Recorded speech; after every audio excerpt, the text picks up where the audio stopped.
Namaste. People are discouraged, depressed, worried.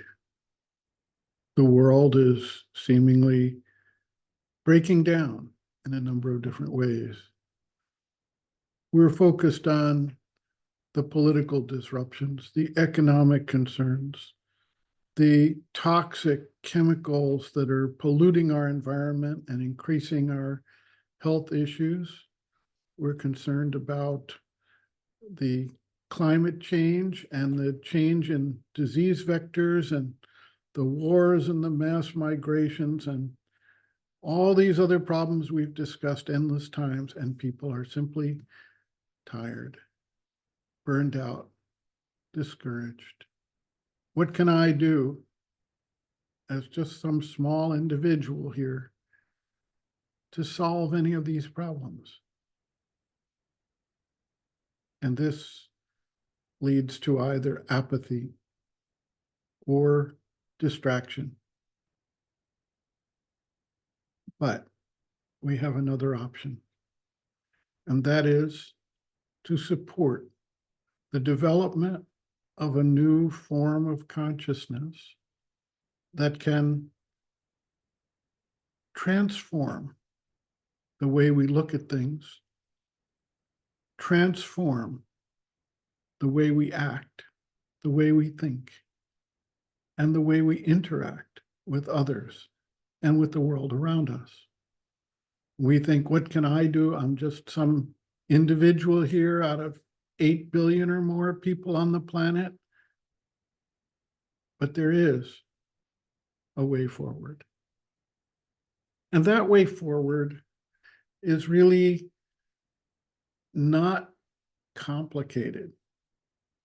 We think, oh, there's 8 billion people, but not all 8 billion people have the same influence or power of concentration and focus and action. And so we find that there are what was called in some sociological research done back in the 1960s, what we may call opinion makers. These are people who have an outsized influence on what people think, what they do, and how they act. Many of us have heard about the 100th monkey phenomenon. The 100th monkey phenomenon was an observation made by some anthropologists and some primatologists that there were certain monkeys in a part of the world where one monkey started washing his fruit before eating it. And then other monkeys started copying it. And pretty soon that whole tribe of monkeys began to wash their fruit. The interesting part was that once a certain number of monkeys started washing their fruit, this behavior seemingly promulgated to monkeys worldwide who were not in contact directly with the specific group of monkeys that initiated this behavior.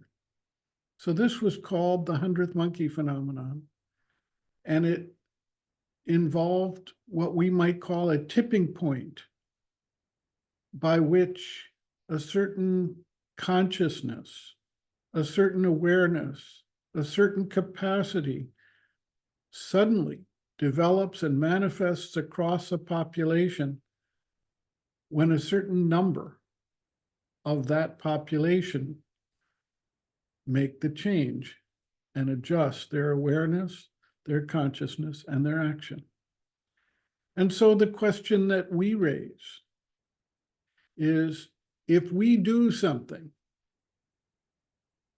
if I do something, if you do something, if the next person next to you does something, and we influence other people and they do something just by our actions and behaviors and thought patterns, who will be the corresponding 100th monkey in the human race to change the approach of fragmentation and separation and division and conflict into one of cooperation and harmony and increasing understanding of the unity of all existence. We need to reflect on that. And then, with that understanding, we can begin to act. What can we do? First of all, each individual can take up spiritual practices for inner growth.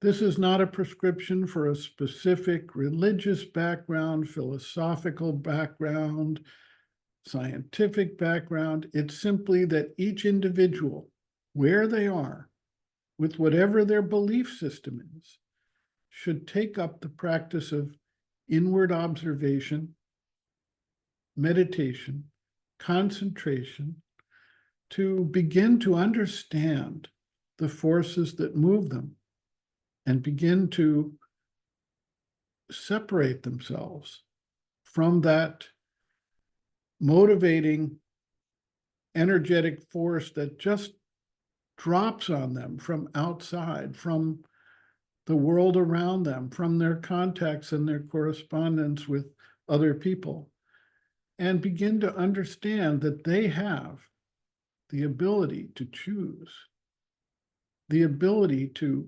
refocus their attention on higher things, higher principles, more harmonious resolutions, rather than a vital reactive nature based in separation, fragmentation, and hostility. When that happens, we begin to see that our own lives take on a new tenor. We begin to change. Our understanding of things grows and develops. And as that happens, we begin to interact with people in a different way. And that begins to change the way other people respond and react. So this is a way for each individual to become part of the solution rather than remaining part of the problem. Now, we also work externally. We do things in the world. And generally, we try to separate our inner life, our spiritual practices from our outer life.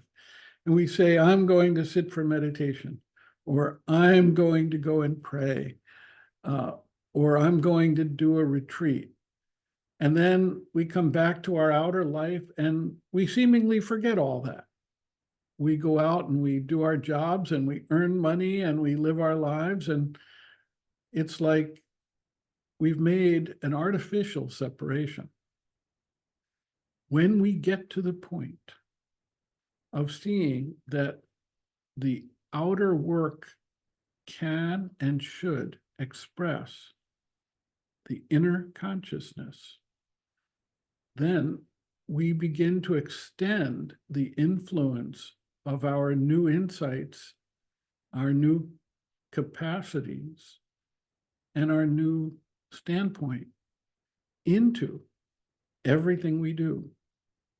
Whether it's some work that we consider trivial or meaningless, or it's some larger program in the economic, political, scientific, or technical fields, whatever it may be, if we treat it with an understanding that it is the expression of our spirituality, then we begin to have an outsized influence on things, events, and people around us.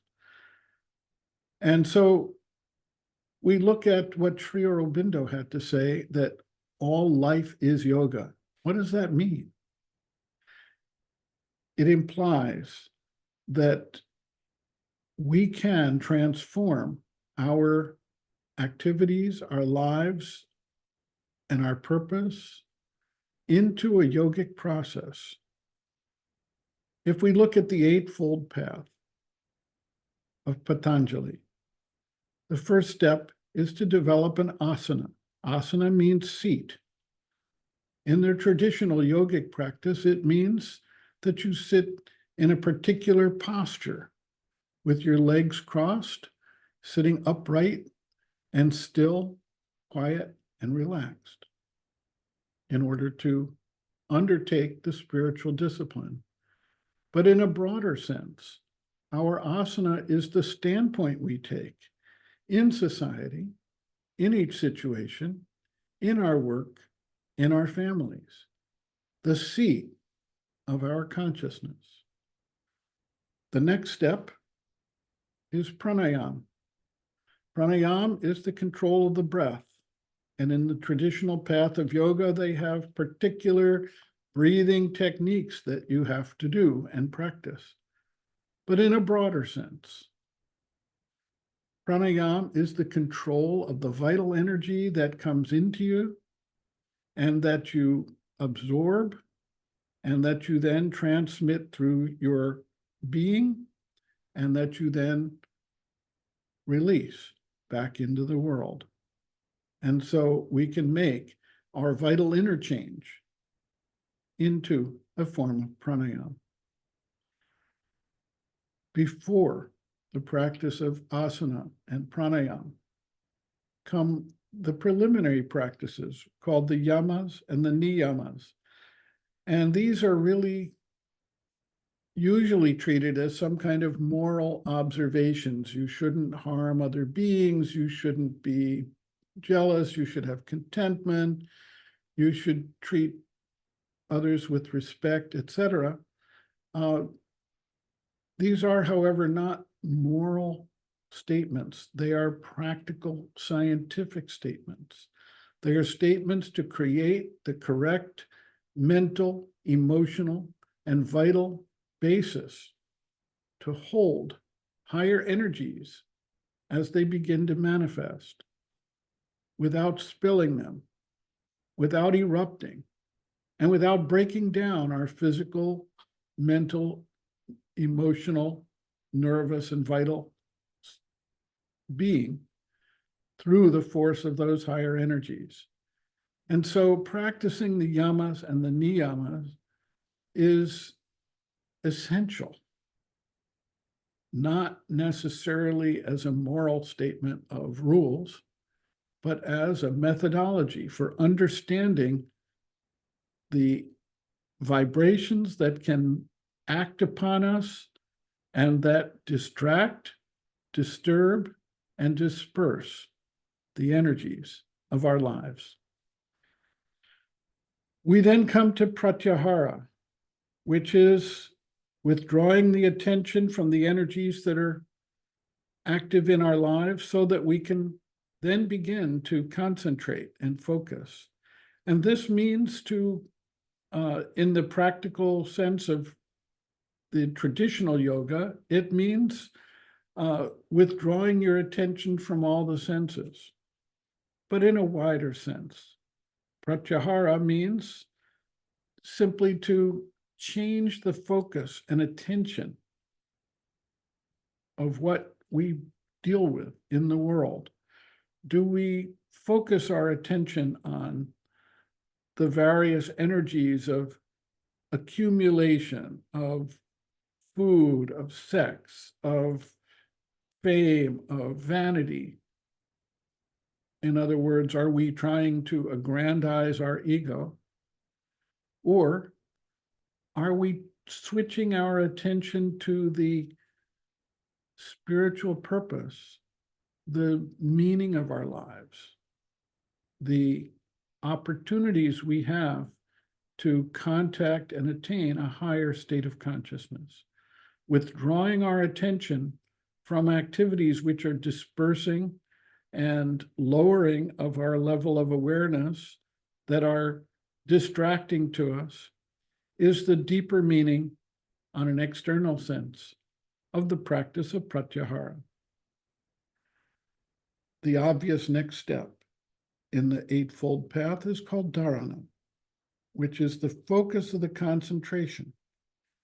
And again, in the practice of yoga, it means to then concentrate the force. And generally, there are prescriptions to concentrate it in the energy center between the eyebrows or behind the heart or above the head. And that's important.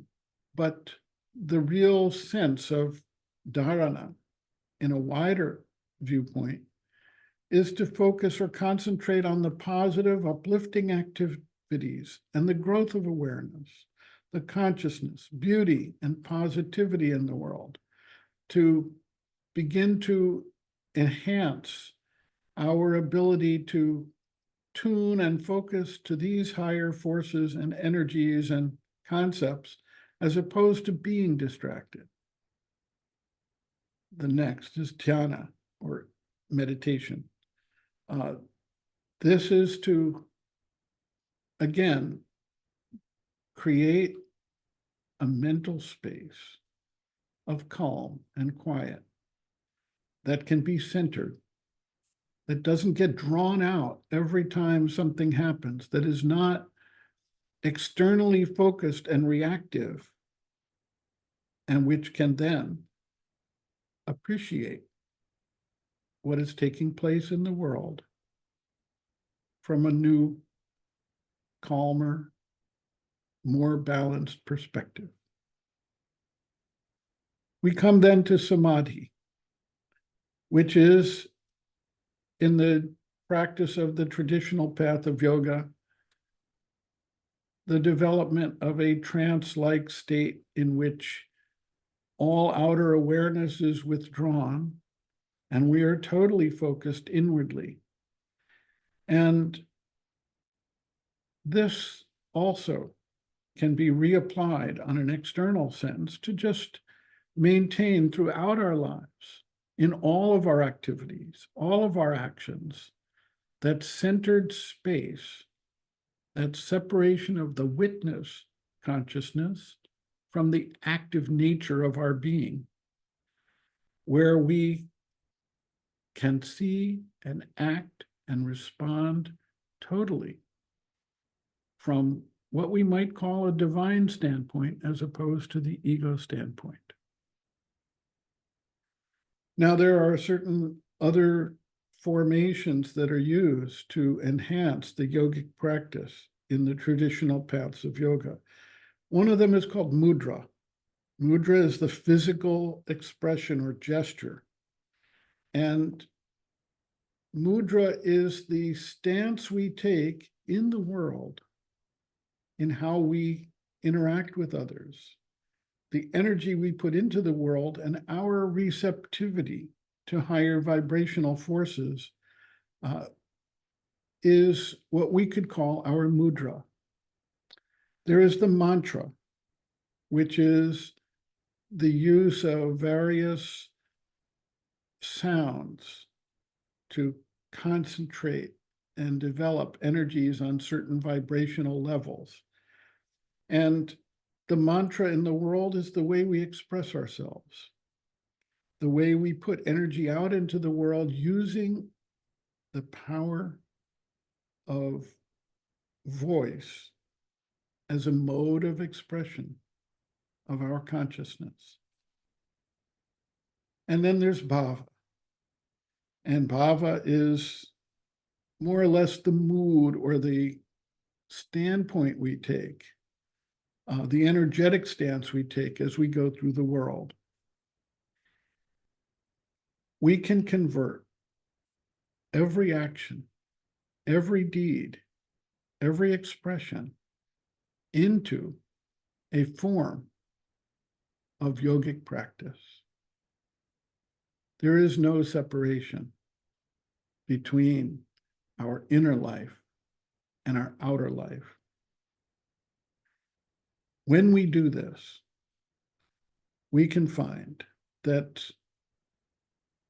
the influence that occurs naturally, not through some kind of power of money or politics or connections or whatever else the world has traditionally found, but through simply the power of the radiance of your being, you begin to have an impact and build around you people and circumstances that support the expression of a higher mode of consciousness. And this is the first step in the solution towards creating a better world.